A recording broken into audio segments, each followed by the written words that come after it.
40 for Rateable Crest Titans.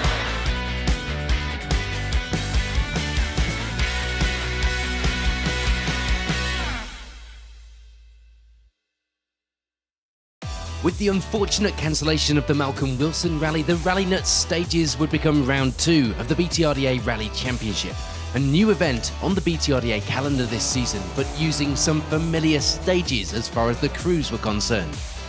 Stephen Petch leads the crews away this weekend with last round winner Paul Bird second on the road. Matt Edwards and Luke Francis both looking to make up for their unfortunate results on the opening round of the series.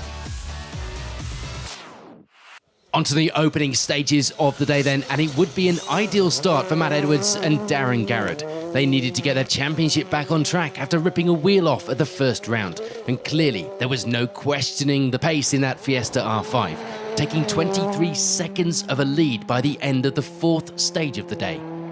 40, 1 left in, 40, go 4 left minus in, 130, flat 5 right minus, 100, 6 left in okay, over bump 40 down, right tightens 4 in okay, then 40 turn square left, and it tightens, stay in, and 1 right in, and left max 40, left max in 80, 5 left in long, slowing for hairpin right minus. And it would be a good start too for Luke Francis and John Roberts. They needed some points on the board, and it was looking good for that brief so far. Second place for now, 17 seconds the advantage in that position. After taking maximum points on the opening round, it will be a slightly slower start for Paul Bird and Jack Morton this time out. Third place for now, but they would certainly be pushing into the afternoon if we know this pair well enough.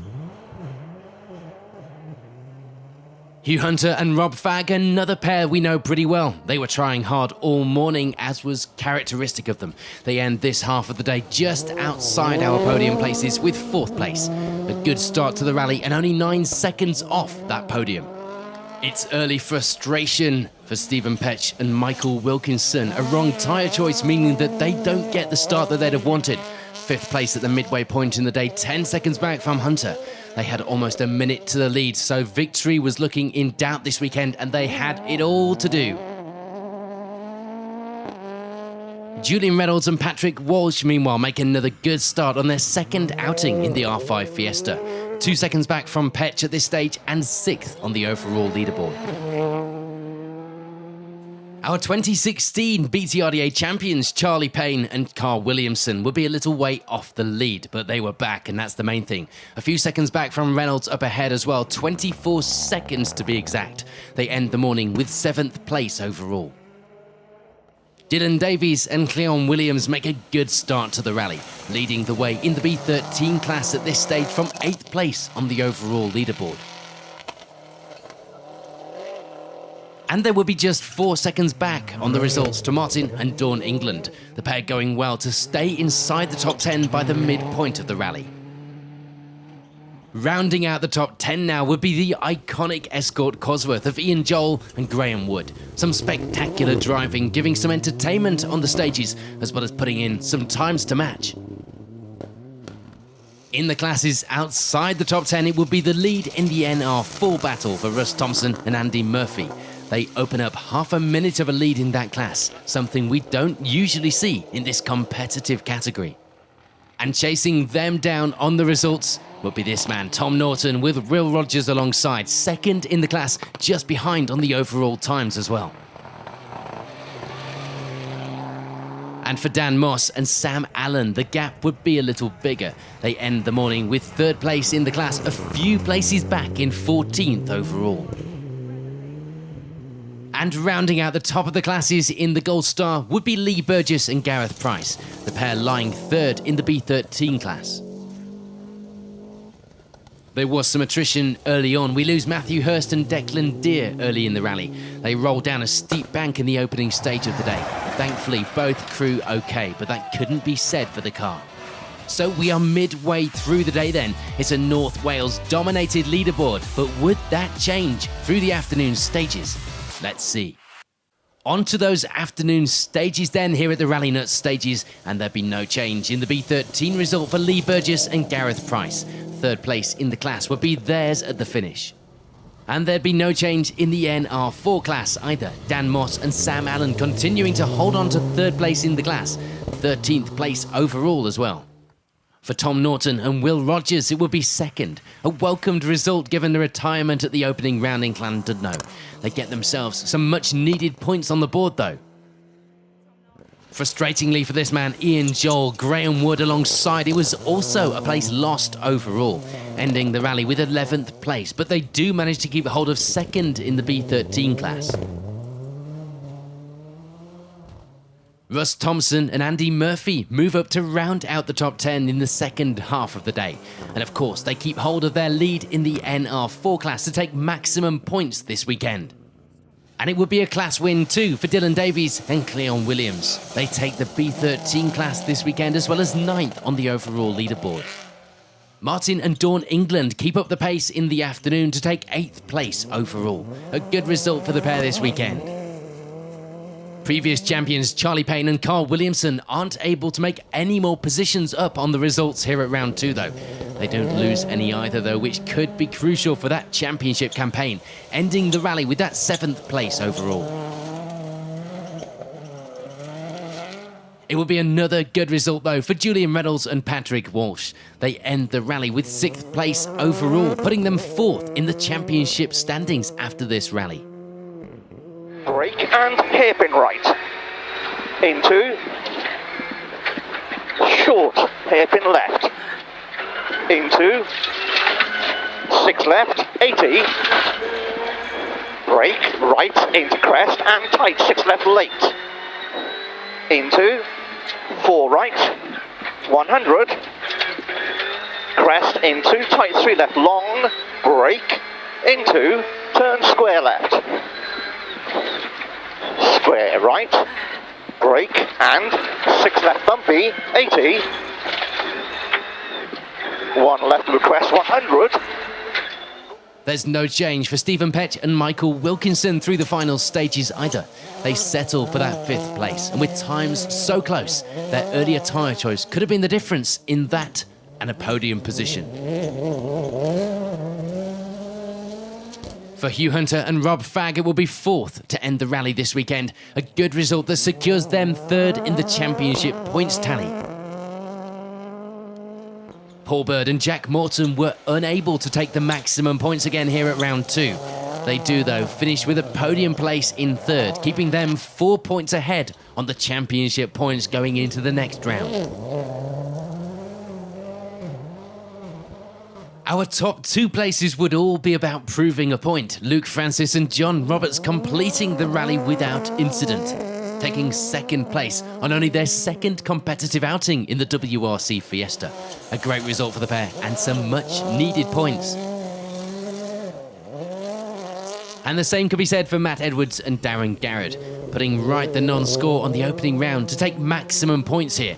Matt claiming his first ever BTRDA victory. So confirmation then of the results at the end of the rally. Victory may have been welcome, but there was a long way to go before that climb to the overall championship leaderboard was complete.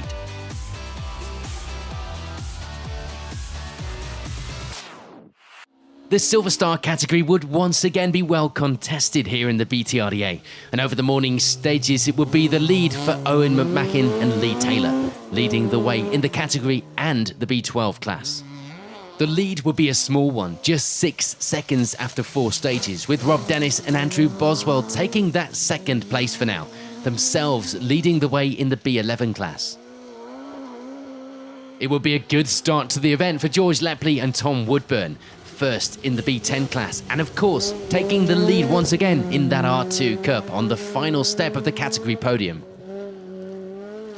And just outside the podium places, it will be 4th overall for Ernie Graham and Robin Kellard, the pair leading the way in the historic cruise this weekend with those times. For Bob Vardy and Keaton Williams, it would be second place in the R2 Cup. And of course, in the B10 class as well, a good start to the rally, but they would still need to find 17 seconds if they wanted to challenge for that class win. Just behind them in the class and overall results were Jack Lees and Di Roberts, although they weren't really behind on the times.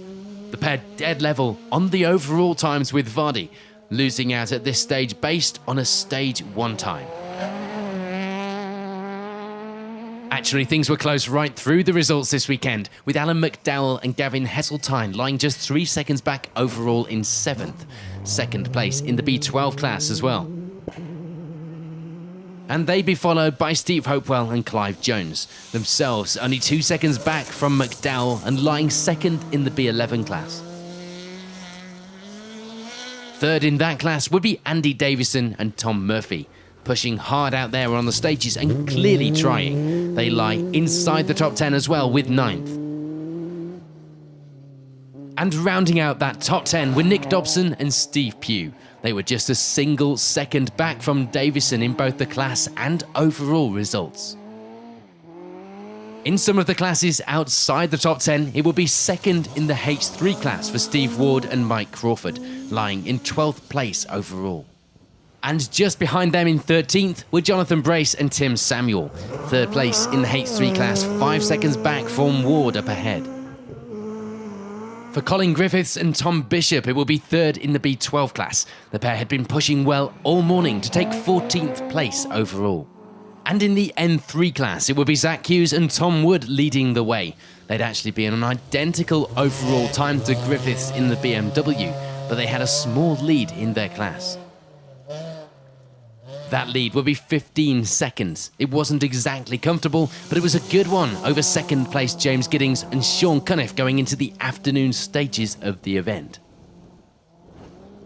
And rounding out the top of that class would be Calvin Green and Ocean Owen, 27 seconds back from Giddings at this stage in the event. So we're midway through the rally then, and it's a new name at the top of our Silver Star results. But would the repeated afternoon stages with the experience that had gone before this morning change that leaderboard? Onto those afternoon stages then, and it would all be changed in the H3 class. Jonathan Brace and Tim Samuel drop right down the results, ending the rally with third in the class. And there'd be change in the N3 class as well. Matthew and Tim Tordoff taking third in the N3 class this weekend.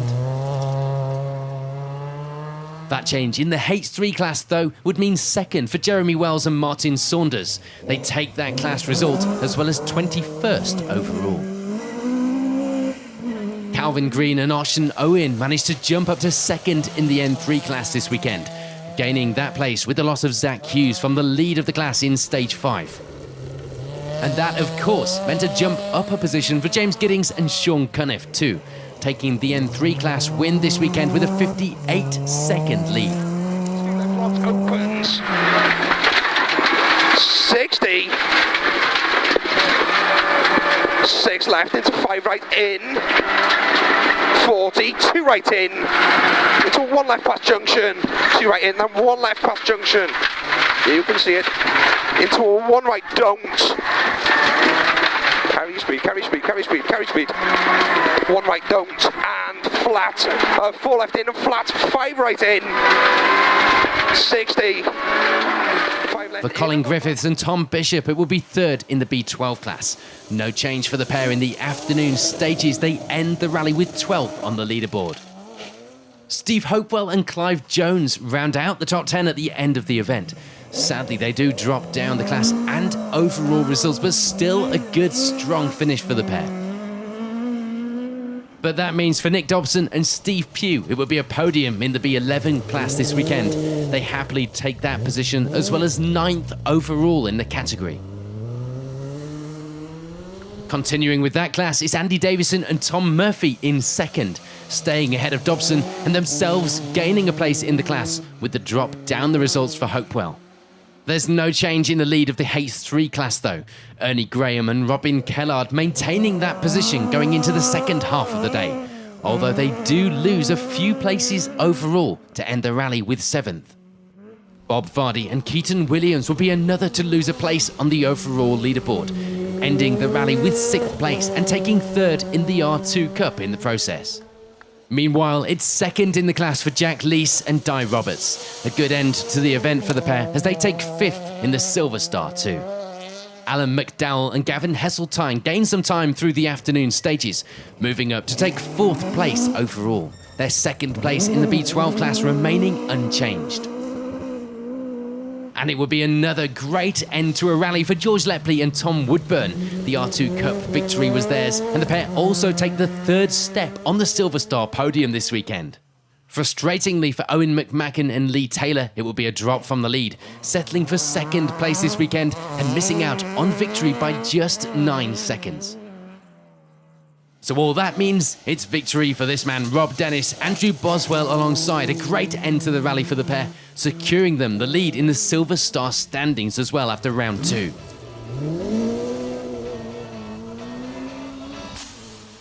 So confirmation then of that close battle for the Silver Star category here at the Rallynuts stages.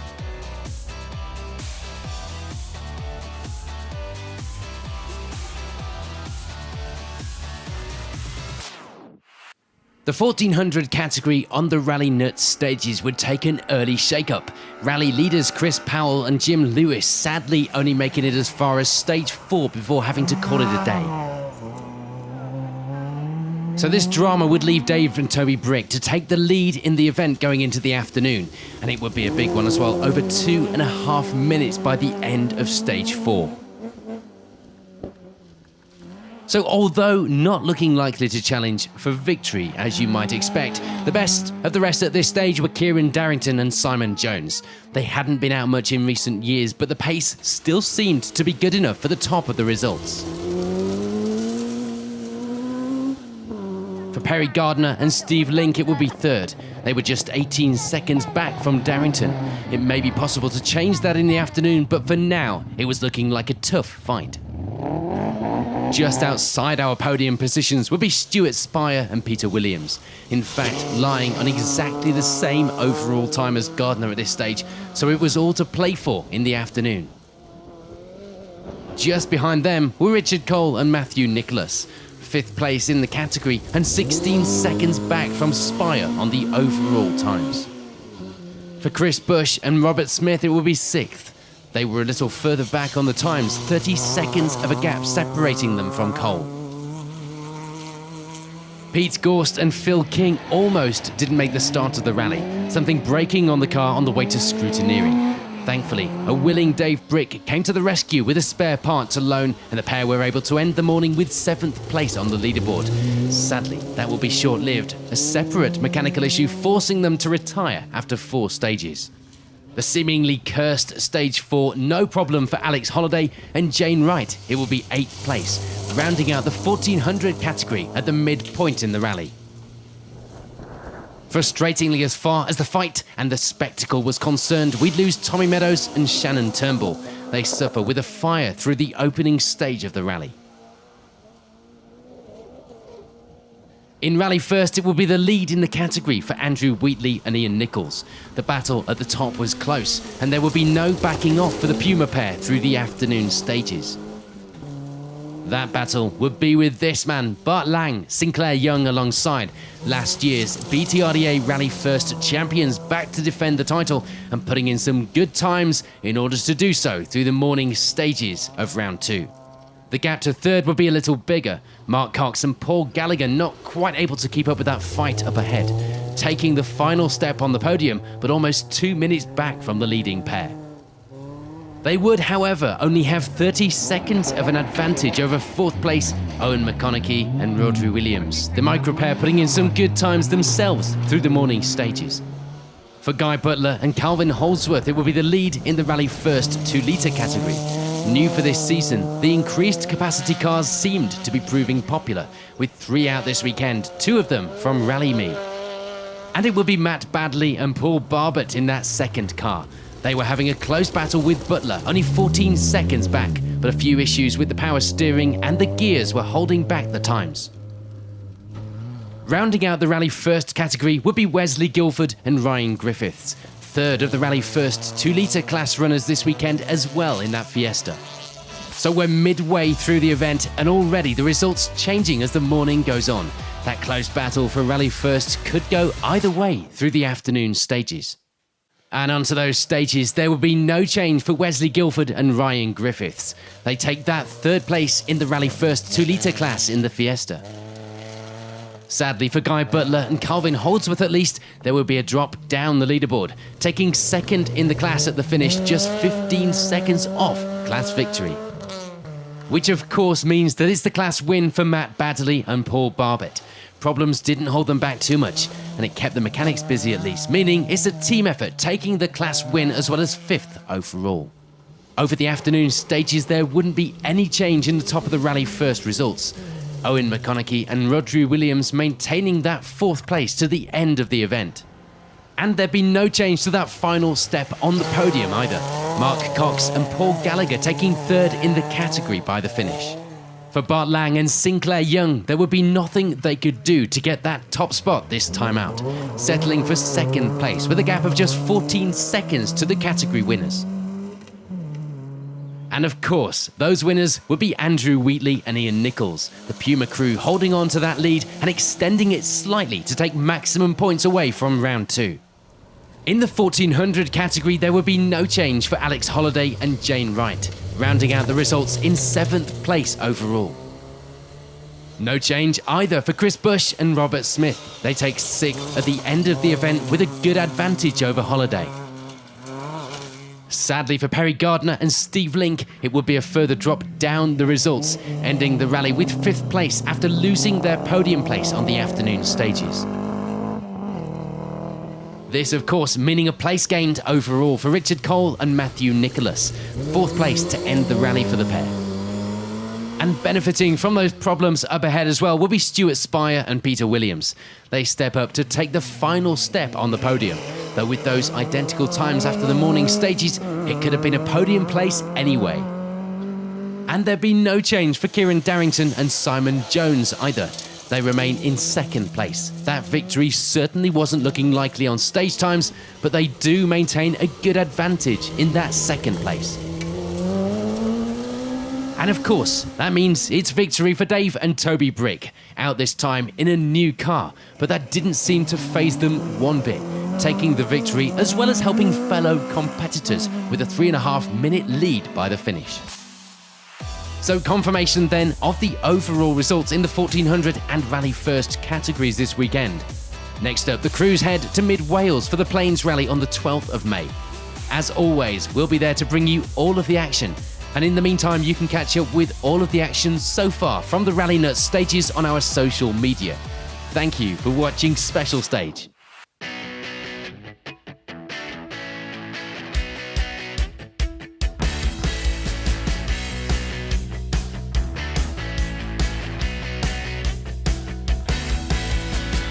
Care 40 for Rateable Crest Titans.